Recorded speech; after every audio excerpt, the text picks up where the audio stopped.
امام ذہبی نے بھی ان کی موافقت کی ہے۔ یہ حدیث جو ہے وہ مسند ابی یعلا میں بھی موجود ہے صحیح سند سے، صحیح ابن حبان کے اندر بھی موجود ہے۔ یہ حدیث تفسیر ابن کثیر میں بھی موجود ہے۔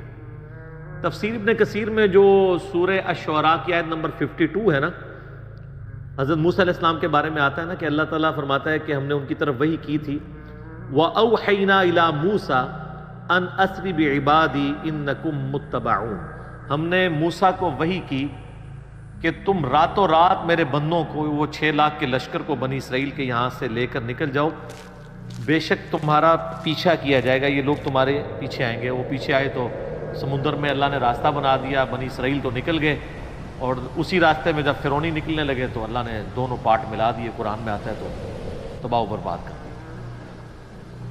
تو اس آیت کے کانٹیکسٹ میں یہ سورہ الشعراء پارہ نمبر 19 آیت نمبر 52 کے کانٹیکسٹ میں امام ابن کثیر اس حدیث کو لے کے آئے ہیں جو حاکم کے اندر موجود ہے کہ نبی صلی اللہ علیہ وآلہ وسلم کسی گاؤں ایریا میں تشریف لے گئے تو وہاں پہ ایک دیہاتی شخص تھا، اس نے آپ صلی اللہ علیہ وآلہ وسلم کی مہمان نوازی کی۔ آپ بڑے خوش ہوئے، آپ نے اٹھتے ہوئے فرمایا کہ کبھی موقع ملے تو تم ہمارے پاس بھی آنا، دعوت دے دی۔ اس کے لیے تو آنر کی بات تھی۔ کچھ عرصے بعد وہ نبی علیہ السلام کو ملنے کے لیے آیا، آپ صلی اللہ علیہ وآلہ وسلم نے اس کی خوب مہمان نوازی کی، ایک تو بدلہ اتر گیا، پھر آپ نے اینڈ پہ فرمایا مانگ کیا مانگتا ہے؟ اس نے کہا یا رسول اللہ ایک اونٹ چاہیے جس پہ میں اور میرے گھر والے سواری کر لیں، ہاں اس پہ کجاوا بھی ہونا چاہیے، یعنی اچھی سیٹیں لگی ہوئی ہوں، اور 2-4 بکریاں مل جائیں جن کا دودھ دو کہ میں اپنا اور اپنا فیملی کا سلسلہ چلا دوں۔ یار اس زمانے میں بس سبسسٹنس لیول پہ یہی لائف گزارنے کا ذریعہ ہوتا تھا۔ یہ آج کل تو ہم جو لائف گزار رہے ہیں نا، یہ اس وقت کا امیر آدمی بھی نہیں تھا گزار سکتا۔ گندم کے دانے، سال کے دانے پورے ہو جائیں، دودھ کے لیے بھیڑ بکری رکھی ہیں، اللہ اللہ خیر صلی اللہ، اور کوئی کام ہی نہیں ہے۔ یہ جو آسائشیں ہیں ان کی وجہ سے ہمارے لیے مصیبت کھڑی ہوگی۔ ایک اونٹ اور چند بکریاں مانگی، اور کس سے مانگ رہا ہے؟ اللہ کے نبی سے، جن سے آپ کچھ بھی مانگ سکتے ہیں وہ اللہ سے لے کے دے سکتے ہیں۔ تو نبی اسلام فرمایا اوے تجھ سے تو وہ بنی اسرائیل کی بڑھی اچھی رہ گئی ہے، جس نے موسیٰ علیہ السلام سے تو اس سے بہت بڑی چیز مانگ لی تھی۔ صحابہ نے کہا یا رسول اللہ وہ بڑھیا کا کیا قصہ ہے؟ تو آپ فرمایا کہ ہوا یوں کہ جب بنی اسرائیل مصر سے نکلے شام جانے کے لیے موسیٰ علیہ السلام کے ساتھ، تو وہ راستہ بھول گئے۔ تو حضرت موسیٰ علیہ السلام نے جو بنی اسرائیل کے علماء تھے نا، ان کو بلایا، ان سے مشورہ کیا جائے کہ یہ مسئلہ کیا ہے۔ تو انہوں نے پھر بتایا کہ حضرت بات یہ ہے کہ حضرت یوسف علیہ السلام، حضرت یوسف علیہ السلام کی نسل سے تھے نا، آگے بنی اسرائیل میں سے تھے نا حضرت موسیٰ علیہ السلام۔ ان دونوں کے درمیان آلموسٹ 1400 سال کا فاصلہ ہے، حضرت یوسف اور حضرت موسیٰ علیہ السلام کے درمیان۔ تو حضرت موسیٰ علیہ السلام کو انہوں نے کہا کہ جب حضرت یوسف علیہ السلام کی موت کا وقت قریب آیا تھا نا، تو انہوں نے بنی اسرائیل سے ایک عہد لیا تھا کہ جب کبھی بھی تم واپس ملک شام گئے نا، کیونکہ اصل ان کا وطن تو شام تھا، وہ تو حضرت یوسف علیہ السلام سورہ یوسف میں آتا ہے نا کہ بکھ کے وہاں تک پہنچے، پھر اللہ نے وہاں ان کو مرتبہ دیا تو بنی اسرائیل وہاں پہ شفٹ ہو گئے۔ لیکن یاد تو اپنے وطن کی ستاتی تھی، ان کو یہ بھی پتا تھا کہ اللہ نے وحی کے ذریعے بتایا ہوگا کہ الٹیمیٹلی آپ ابراہیمی مسکن کی طرف دوبارہ جائیں گے۔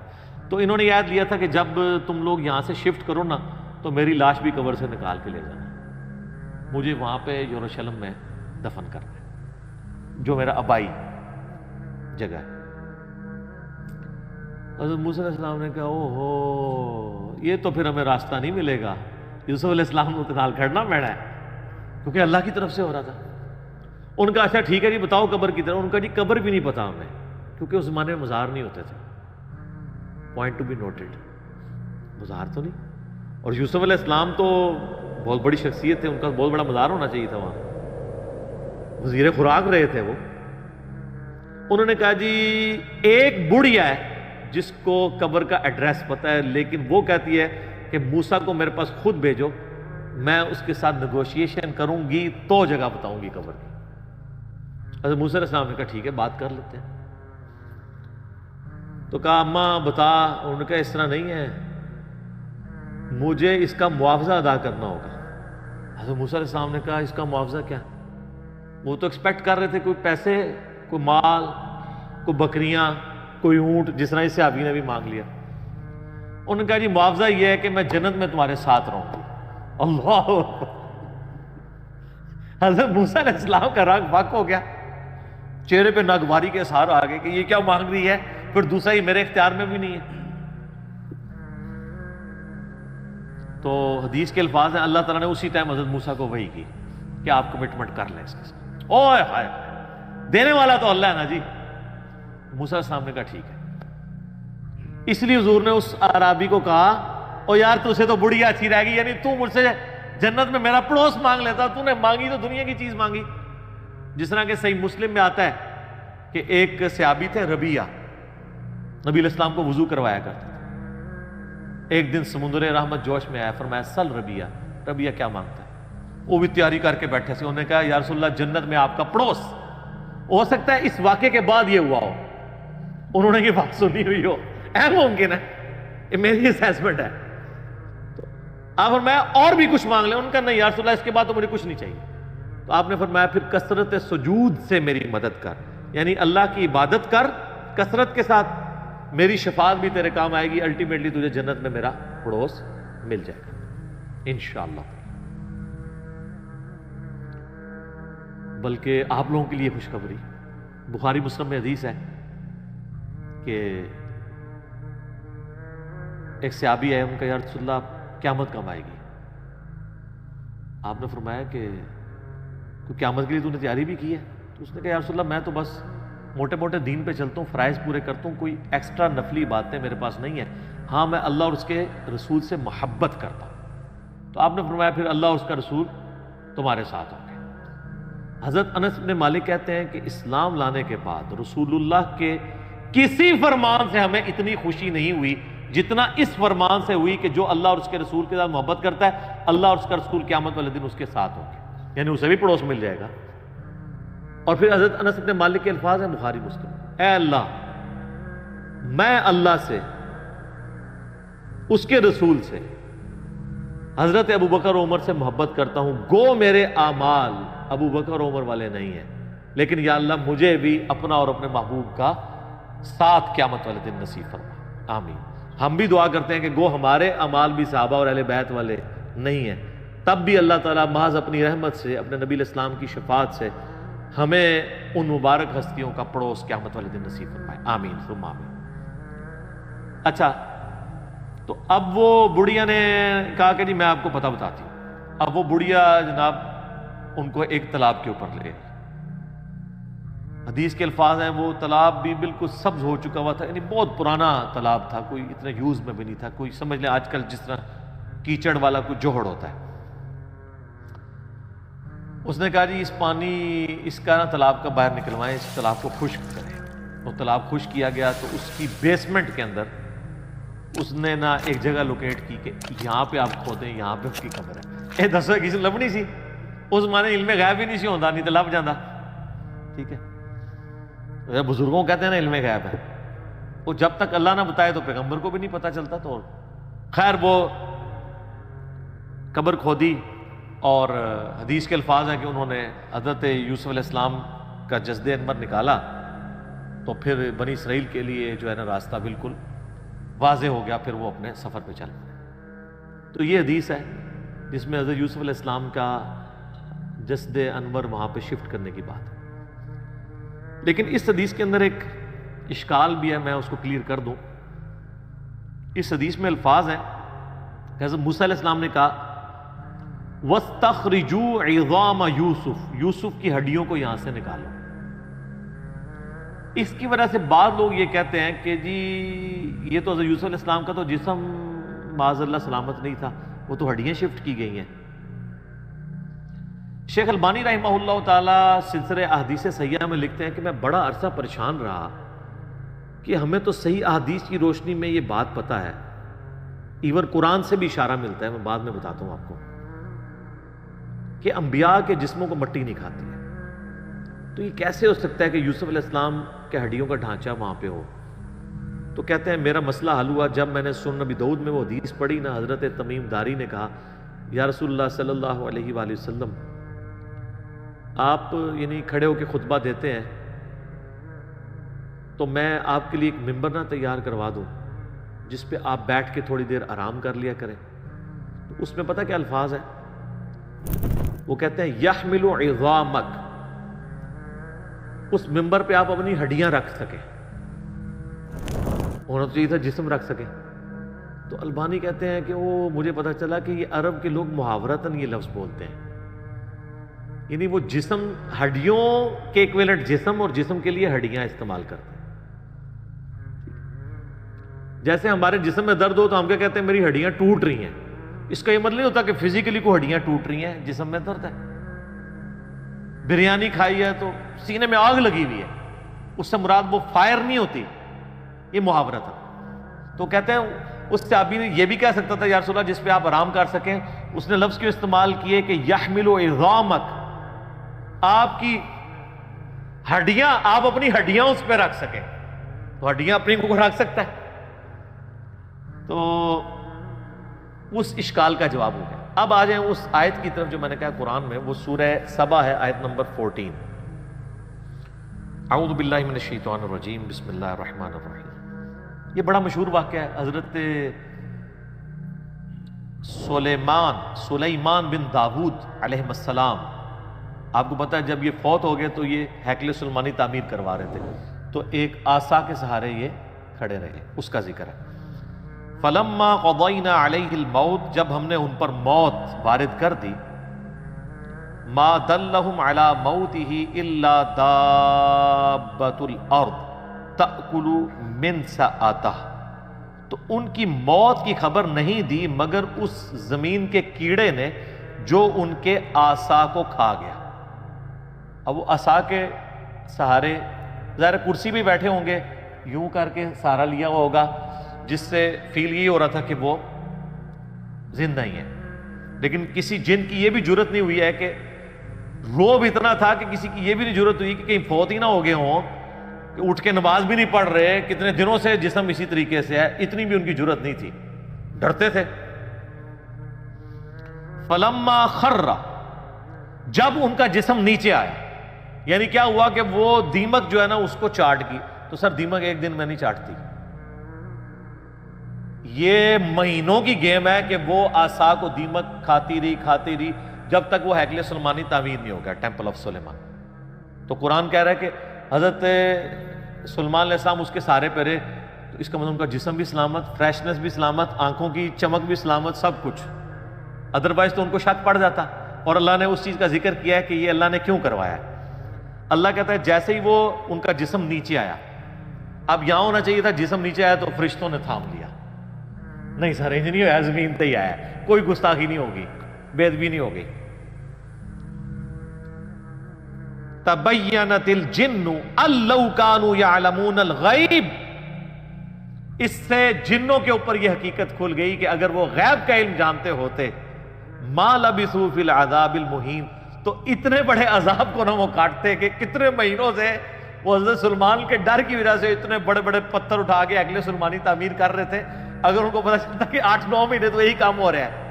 جیسے میں نے آپ کو بتایا نا، آج کل تو آپ CCTV کیمرہ ویسے ہی لگا دینا، چاہے اس کا کنیکشن بھی پیچھے نہ ہو، اور 3-4 آپ گھر کے باہر لگا دیں تو کوئی جناب اس طرف جاتا بھی نہیں ہے، ان کو ڈر لگا رہتا ہے یار یہ تو نظر آ جائیں گے ہم۔ تو اللہ تعالیٰ فرمایا کہ علم غیب اگر جنوں کو ہوتا نا تو ان کو کیوں نہیں پتہ چل گیا کہ یہ فوت ہو گیا۔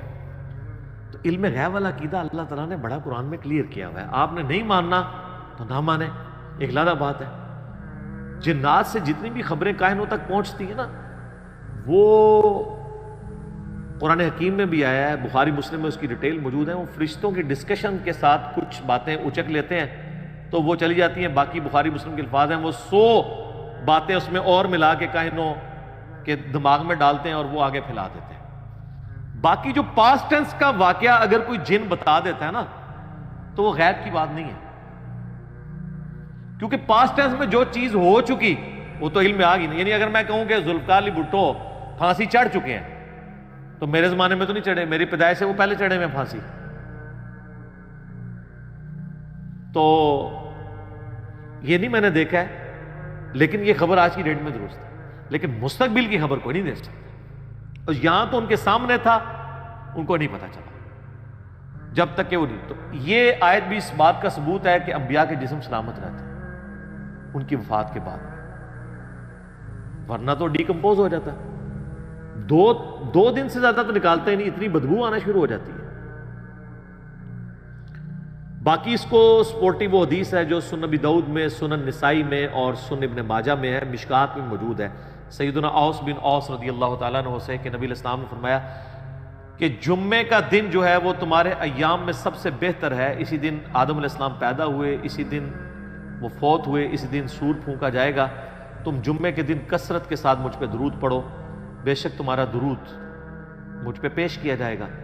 تو صحابہ نے کہا کہ یا رسول اللہ, جب آپ مر جائیں گے اور آپ کی ہڈیاں مٹی میں گھل مل جائیں گی, ذرا الفاظ سنیں, اس زمانے میں اس طرح گستاخی کا فتویٰ نہیں لگاتا تھا, جواب دیے جاتے تھے. تو آپ پہ درود کیسے پیش ہوگا؟ یہ تو نیچرل پروسیس ایسا ہوگا.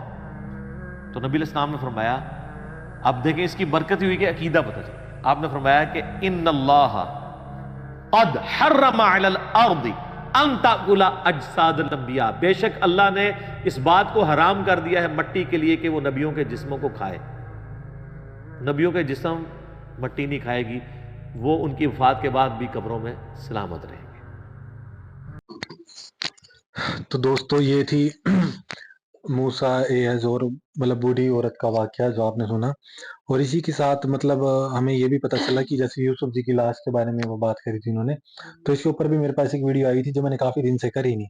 تو اس کا مطلب ان کا واقعہ اور بھی مطلب سننے سمجھنے والا ہے کہ ان کے ساتھ آخر وقت میں کیسے کس طریقے جو بھی ہے, تو وہ سارا واقعہ پتہ چل جائے گا.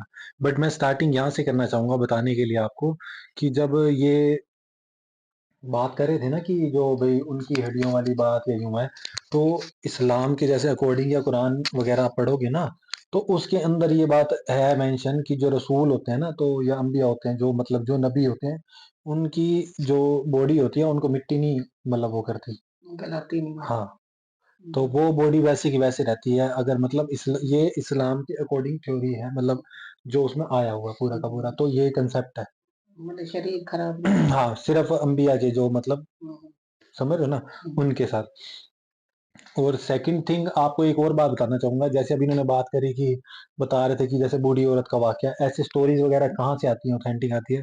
تو مجھے تھوڑا بہت جیسے پتا چلا ہے کہ جیسے جو پرانے صحابی ہوتے تھے نا, جو ان کے ساتھ ہوتے تھے, جو مطلب ساری ڈیٹیلز وغیرہ لکھا کرتے تھے سب کچھ وقت کے حساب سے, تو اب جیسے اوتھینٹک کہاں سے لی جائے کہاں سے نہ لی جائے, تو پیچھے کی ساری کتاب وہ جہاں جہاں سے بھی ڈیٹیل ملتی ہے نا, وہ وہاں کے وقت کے صحابیوں نے جو اکٹھی کری تھی یا جو بھی ہے, تو وہ چین سسٹم میں دیکھی جاتی ہے ایک طریقے سے. جیسے کہ بھائی آپ نے لکھی, کسی اور نے لکھی, 5-7 نے لکھی, تو وہ بات اگر سملر ہے تو پھر اس بات کو اوتھینٹیکیٹ مطلب دے دیا جاتا ہے, مطلب کر دیا جاتا ہے, سمجھ گئے.